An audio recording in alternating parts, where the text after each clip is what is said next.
So today I'm going to walk you through how to do a single tooth replacement using software you already have on your PrimeScan. Now, there is one additional software I'm going to use. It is not required to do this. I find it makes the process a little bit easier. We're going to do everything that you need to do in the Inlab software, and this is a scan that was taken in CEREC Connect, or it can be taken in CEREC Chairside. So overall, you see a patient presenting with single missing central incisor. So how are we going to do this? Very quickly. So what we're going to do is we're going to make them a single tooth flipper. There is a partial denture framework. It takes a little bit of time to master this. What I'm going to go through is how to use the Splint software in order to make your flipper base. What we're going to do is select prime print for all of this because there's a lot less options that we have to select when selecting prime print, and it reduces the number of clicks we have to take, thus reduces the amount of time it takes us to complete our process. So all we did is we selected splint, maxillary mill, and now we're going to go ahead and create a splint. It shouldn't take us too long, and this is something that you can generally turn around same day. That's a pretty easy process to do. There's two different ways you can replace a single central incisor with an Essex style retainer. This patient did not want one, so we're going to make him a flipper instead. We're going to put a little bit of a rotational path on this, so that way we can use some of the patient's own anatomy in order to help with retention and resistance form. So what we're going to do is we're going to bump our underclearance down to about 120 microns, and we're going to give it kind of an anterior rotational path. We'll go ahead and we'll check our block.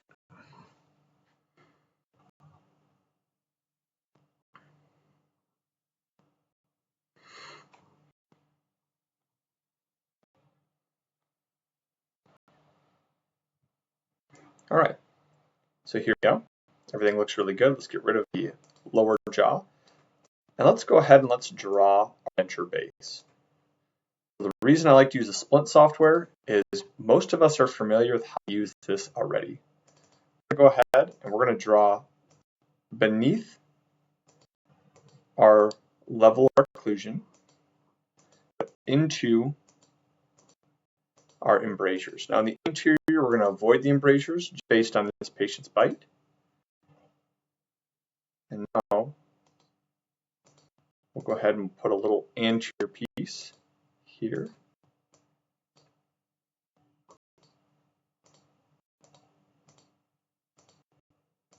All right, so now we'll come across.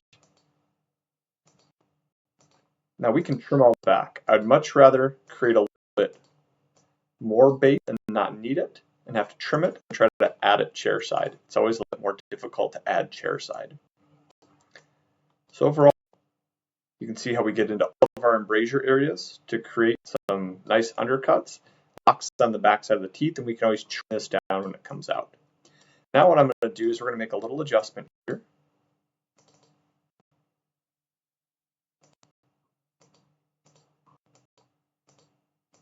There we go.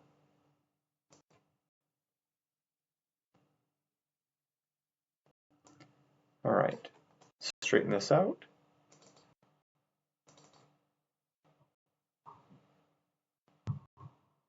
All right, a little bit better.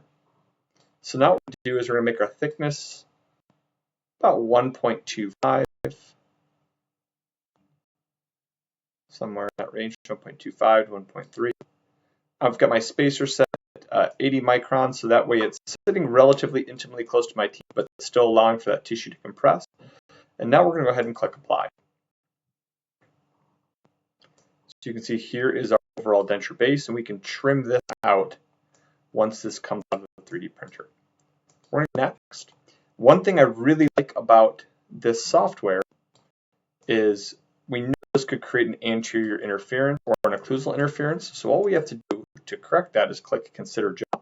And anywhere that we're touching, it's going to create a little indentation. So that way we don't have to worry about the patient hitting on this too heavy. Overall, I'm pretty happy with this basic design. The only thing that I want to do is I'm going to go in here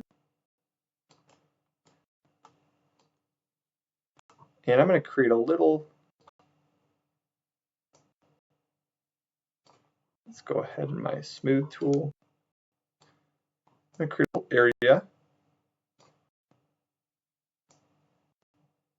We're going to smooth out and remove a little bit of this extra material in order to let my tooth sit in this area. Now we'll go here. I'm going to smooth this out so it's not too thin.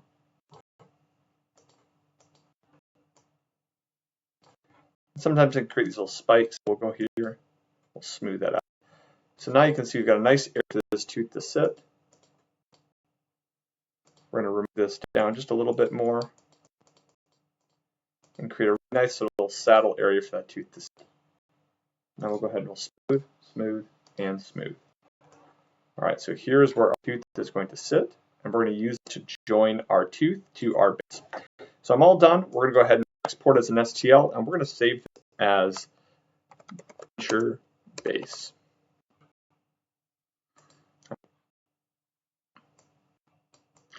We're just going to click yes because it's telling me it's too thin for a print, but we're not going to be printing this on the print, so it's not much of a concern. We're going to go ahead and close this case down. We're going to go back to my edit model screen, and we're going to go ahead File, Export. We're going to export STL files to create the rest of our model. So we'll call this Flipper model. This is extremely important that we export them from this Inlab screen, because all we're going to do now is go ahead and close down this case, and we're not going to save our progress. And we're just going to add a new case to the same patient utilizing the models and scans we just took. We're going to create a tooth number 9, and we're going to go ahead and select prime print. We'll go forward, and the only thing that we have to enter in here is an upper jaw, a lower jaw, and a gingival mask scan. So we're going to come over here first, and we're going to import our upper jaw into our Inlab software. Next thing we're going to do is we're going to go ahead and we're going to import our gingival mask, which is our dent base. It's going to ask me if I want to open it. I don't want to open the model. And we don't want to invert our orientation. And let me delete this really quick. What I need to do is add my gingival mask for the upper. There we go. I had it selected as gingival mask lower. So we'll go ahead and we'll import our gingival mask. We don't want to open it. And now you can see it's going to orient very well to our maxillary model. We'll go ahead and we'll import our lower jaw.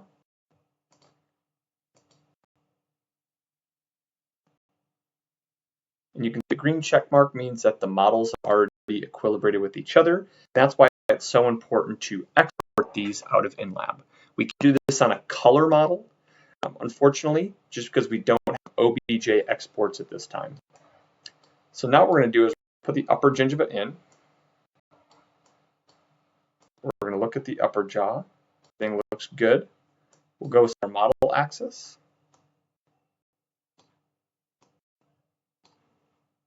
We'll go ahead and we'll set where we want our tooth to be. Tooth number 9. We'll go ahead and we're going to untrim our model.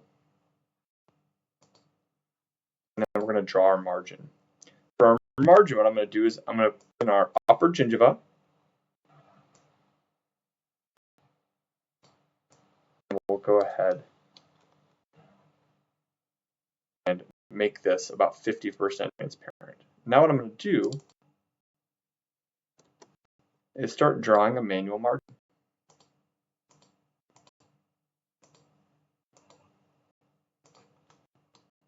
There we go.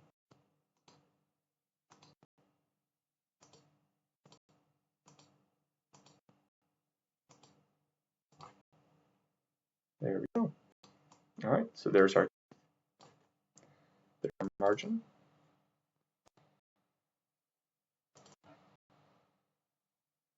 Now we'll go ahead and set our insertion axis.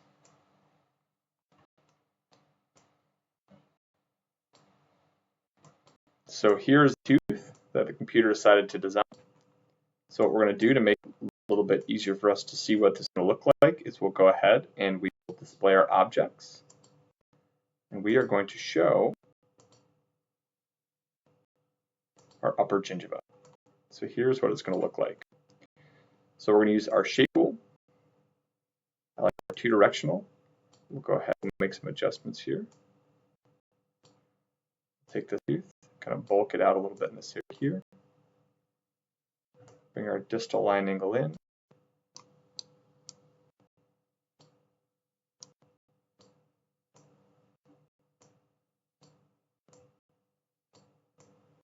There we go.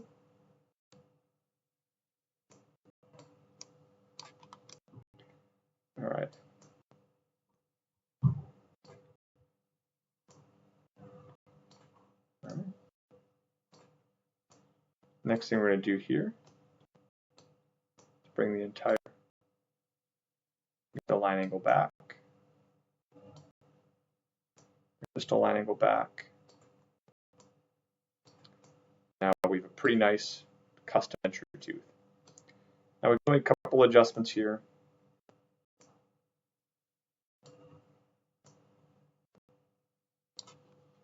Looks good. From an anatomics perspective, we can add a little bit of anatomy. Let's go ahead and make this a little spot here, a little spot here. All right. Pretty nice looking tooth, a transitional partial. Right. So now the last thing we're going to check is we're going to go ahead and get rid of the upper jaw, and we want to add a little bit of in contact. And this is going to help a little bit of retention of this transitional partial. All right.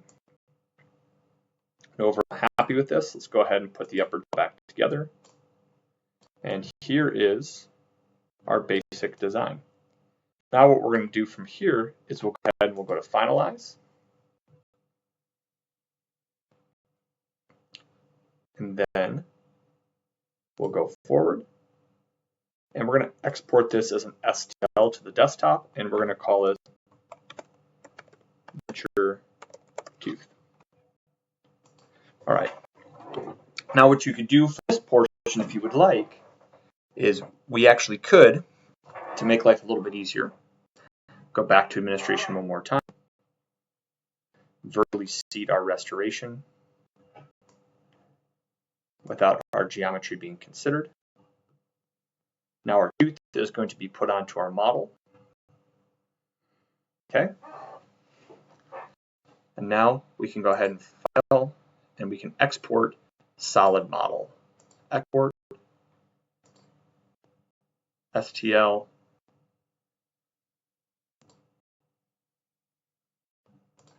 flipper,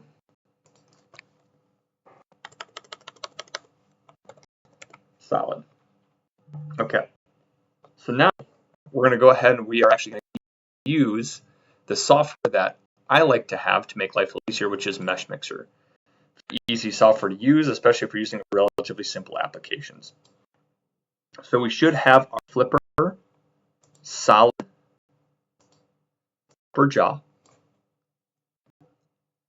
That should have our tooth seated right here.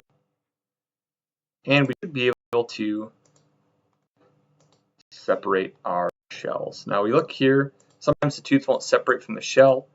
Not a big deal. If it doesn't separate, we'll go ahead and we'll get rid of all of this. And we'll put it back. So we'll go flipper, solid upper jaw.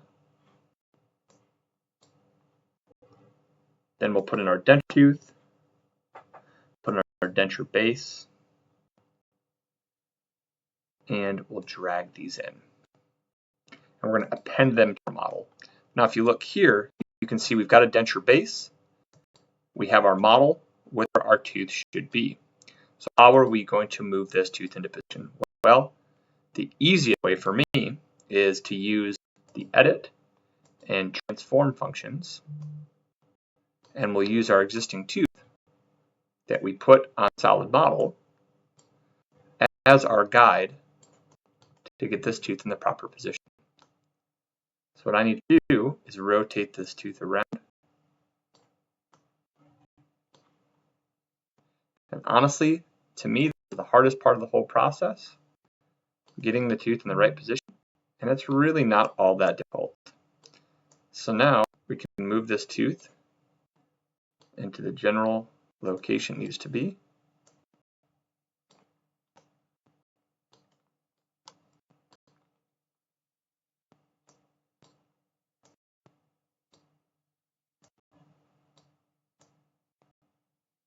Like so.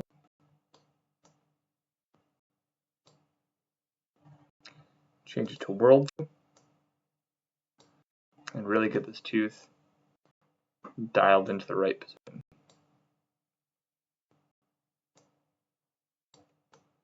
All right, overall, the tooth appears to be relatively aligned where we want it to be. So we'll go ahead and we'll get rid of our solid upper model and delete. So now you can see we have our denture base, we have our denture tooth, and so all we're going to do is click combine, make solid, and we'll go ahead and use our highest accuracy and the highest mesh density. We'll update our model, and now you have a 3D print ready single tooth partial. You can probably have ready in under an hour if printed out of a single material. You can also, if you want to print this out of two separate pieces, draw your denture base short of the lingual side of the tooth, and then you could print the denture base out of a clear material, print the tooth, or mill the tooth out of teeth pad. The reason I like to do it this way is if I want to just apply a little bit of gingival stain, it's really easy for me to actually go ahead and apply some gingival stain and make a really, really easy, very fast restoration for this patient. So now what I'm going to do is we'll use our sculpt tool. We'll go ahead and use our shrink smooth. We'll change our size down just a little bit. We're just going to smooth out that boundary, make our gingiva look a little bit more natural.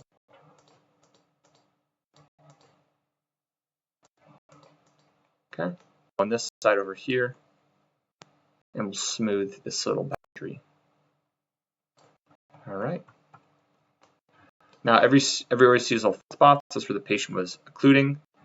So we'll smooth that out. And now, here's your 3D print ready restoration. We'll save this as our final flipper.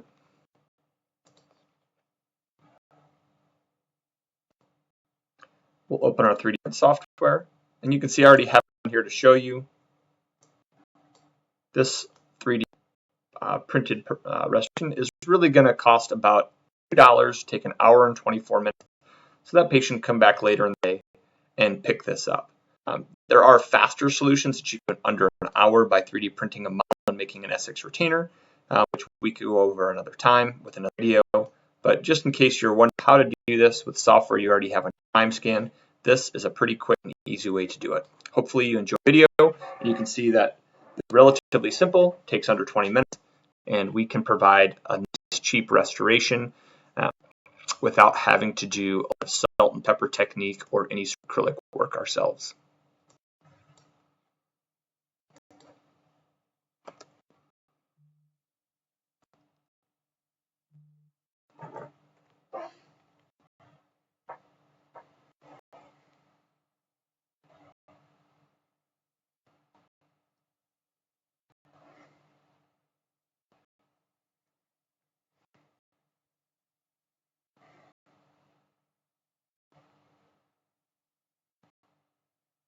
There was a lab in Japan.